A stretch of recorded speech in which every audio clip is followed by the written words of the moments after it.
Hello everyone, thanks for checking out this video and welcome to my channel Jersey Shore Pondscapes Videos. My name is Chris and as usual we are talking all about pond stuff here. Koi ponds, water gardens, waterfalls, pond filtration, landscape stuff, the whole bit. So please check out all my videos here on this channel. I have a ton of stuff here for you, as well as on my website www.pondscapesandmore.com. And hopefully, you can find some stuff that can help you out and find interesting. And yeah, so thanks for watching today. Today we have a video about a project that I did several years back, which began as redoing a pond that some landscapers had put in. It was a nightmare. The guys never came back. There was all kinds of problems. The pond was leaking. And we basically were hired through a referral from another client of mine.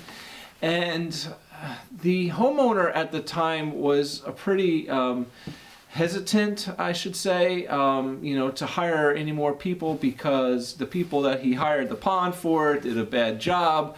They were doing a landscape work around his whole house. They took a lot of money, they did a lot of crappy work, and he was left with a big mess. So basically, to sum it up, I was hired to do the pond, redo the pond, to fix the pond, which there was no way to fix it. So this pond was basically 2 levels, the original pond. It was all filled with riverstone gravel that was, nice big, like 3 to 5 inch riverstone gravel. The entire pond was full of this stuff, up the side walls, the whole bit. And it had a nice bridge over it that he had built. And then there was a second layer, a higher layer to this pond where there was just a little puddle, again filled with rock and gravel, and a little like spitter statue that poured the water out of the jug into the little top pond, and then it spilled over down to the main pond. The problem was this thing really leaked. It was really bad. Being that the entire pond was filled with riverstone gravel, the chore to find that leak was a nightmare, okay? It was going to be really difficult. Not only that, but being the fact that the filtration system that was put on this pond was really poor. Basically it was a skimmer, all right, with a sump pump in it. So there was really no filtration on this pond, and it was just a mess. So anyway, we began the first day. We were to start this job on March 1st. As soon as we figured the weather would be good, we'll start first thing early spring, March 1st. So I go there to start ripping out the old pond and removing all the old gravel, and it snowed that day. So I got half a day's of work in, and I had to go to Home Depot and I bought a large tarp, like a 30 by 50 tarp, covered the whole area, and we got like a foot of snow later that day and that night. But I went back a couple days later, pulled the tarp up, I had a nice clean dry area to work with, and continued to rip out the old pond, removing all the old gravel, pulling out the old pond liner, and then we started, redigging, reshaping, sculpting out the pond. So the idea was to keep the bridge, okay? The bridge was really nice. He had it, custom built, for that area. So we wanted to keep the bridge, and I wanted to make the upper part of the pond more substantial, something a little bit bigger. So basically what I ended up doing was making it a shallow, basically like a water garden, okay, is what we were going to do with it. We were going to put some lilies in it, a lotus, and a couple plants, and then have a nice waterfall that feeds into that, and then have that pond overflow down into, a nice little spill down into the main pond. And being that this pond was really pretty long, this whole area is probably 35 feet long. I wanted to have a waterfall on one end, and then since the bridge kind of cuts in the middle of the main pond, the view from the top half to the bottom half kind of gets blocked, or vice versa, the bottom half to the top half gets blocked. So I wanted to do another little waterfall on the bottom part. So basically, we have some sound and some action coming from both sides of it. So once we had the entire old pond out, we resculpted a new shape. We built a top layer level. Then I installed 2 bottom drains into the main pond that fed all the way back on the side of his shed. Toward the back side of his shed, we put in a 150-gallon tank as a gravity-fed filter. It has a half horsepower pump that's, I want to say, about 6,000 gallons an hour, maybe a little bit more. I'm not sure what it was at that time. And there's 2 UV lights on it. There's a 65-watt Emperor Aquatics UV light, which is now Pentair. And he had an old 40-watt light, Emperor Aquatics, as well. So I used both of them. And then from the filter system into the pump, out of the pump into the UV lights, out of the UVs, we split 2 pipes back. One pipe to the waterfall up on the top part of the pond, the upper level of the pond. We did the waterfall. And then we brought another pipe back to a mid-water return in that top upper pond. So basically, whether I ran the entire 6,000 gallons an hour or not through the top waterfall, I had the ability to regulate it, slow down that waterfall a little bit, but then pump the excess water directly into that top pond through a mid-water return, so that at all times I have the full 6,000 gallons an hour fully circulating throughout the pond and spilling back down into the bottom. So basically we're pulling all the water from the bottom drains in the bottom through the filter system and then returning to the upper pond, split between a waterfall and a mid-water return. Okay. Now on the bottom pond, on the far end, on the opposite end of that upper level, all the way down the other end, we put a skimmer in, and I have a pump inside the skimmer that feeds the waterfall there on the main lower level pond. So yeah, plenty of water movement here. And I don't know if in the pictures you can see here as well, I do have an air pump running in there. I think some of these pictures were taken in early summer, late spring or something, and we decided, what the heck, let's just keep the air pump in there. So we did. So that's a little extra aeration. Now there are a lot of fish in this pond.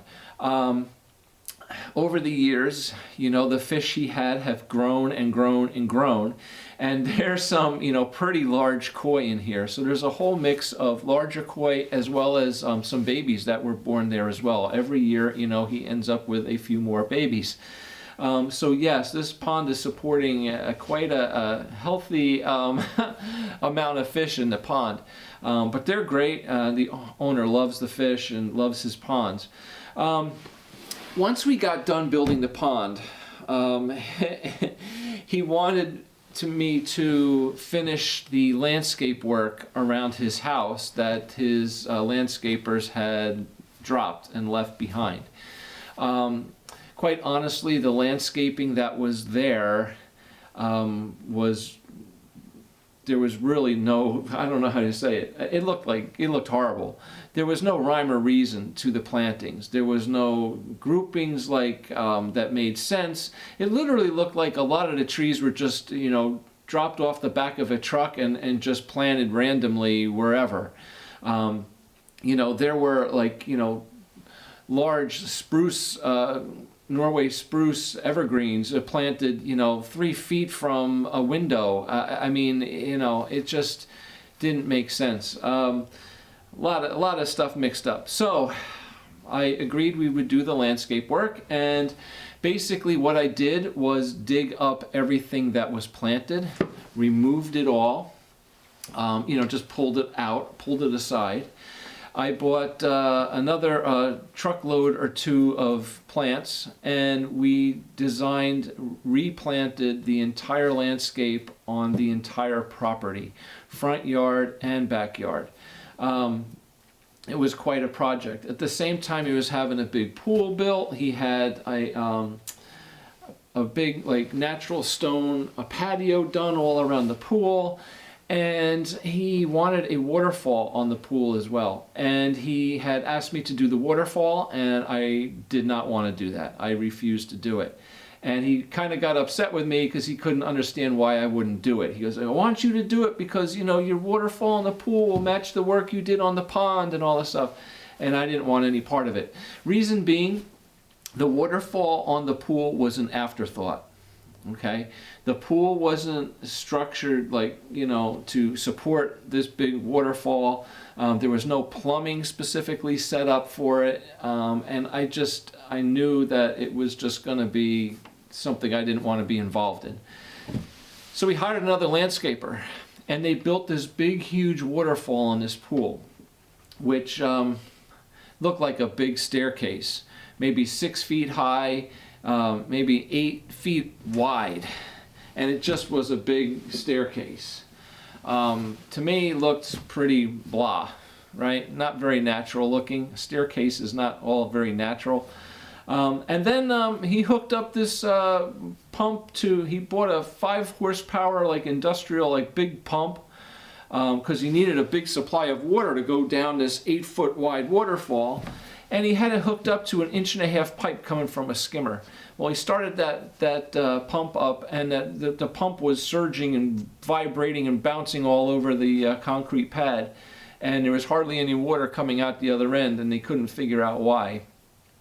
You can't supply I want to say it was a 3-inch pump, input and output, but it might have even been a 4-inch. Either way, it was supplied with an 1.5-inch pipe from the skimmer. So there was no way that thing was going to get enough water.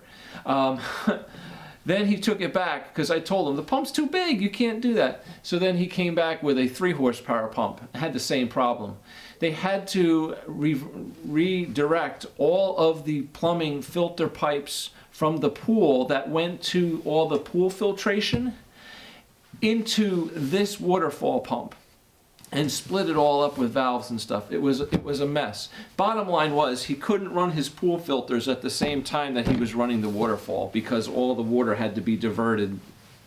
Anyway, crazy. But yeah, so here are some of the pictures. Now, in the front yard of this house, there was a fountain. He had a big mermaid statue, and they did a little fountain in the center island of his driveway. And that too we rebuilt, redid it, and made it a little bit nicer, and did the landscape work around it. And yeah, this was quite a project, and it's really beautiful. So I want to say we probably did that, I want to say 12 to 15 years ago. And he loves his yard. His yard is like an oasis. It's like a park. You literally, everything is kept up. He's maintained everything, trims all the bushes and trees every year. It looks beautiful, and the pond is still going. It's been a really nice property. Every time I go there, I'm just like, wow, this is really nice back here. So yeah, so thanks for watching. I'll give you a whole little story here and show you some pictures of this pond. I'm really proud of this project. It really came out great, and it's been a joy, for the homeowners, which makes me happy as well. So thank you very much for watching. Subscribe to the channel. Check out these videos. I have a bunch of videos here on this channel that are very informational, videos on all different kinds of products and different, how to build a pond and different water plants and fish and feeding your fish and all that stuff. But I also have a bunch of videos that are about specific jobs and projects and kind of shows you them from start to beginning. And I think that's pretty cool too. Tell you the whole story about the pond and how it was built, why it was built. So check it out. All right. So thank you very much for watching, and hopefully we'll see you back soon in another video. Take care. Have a great day. Thank you. Bye.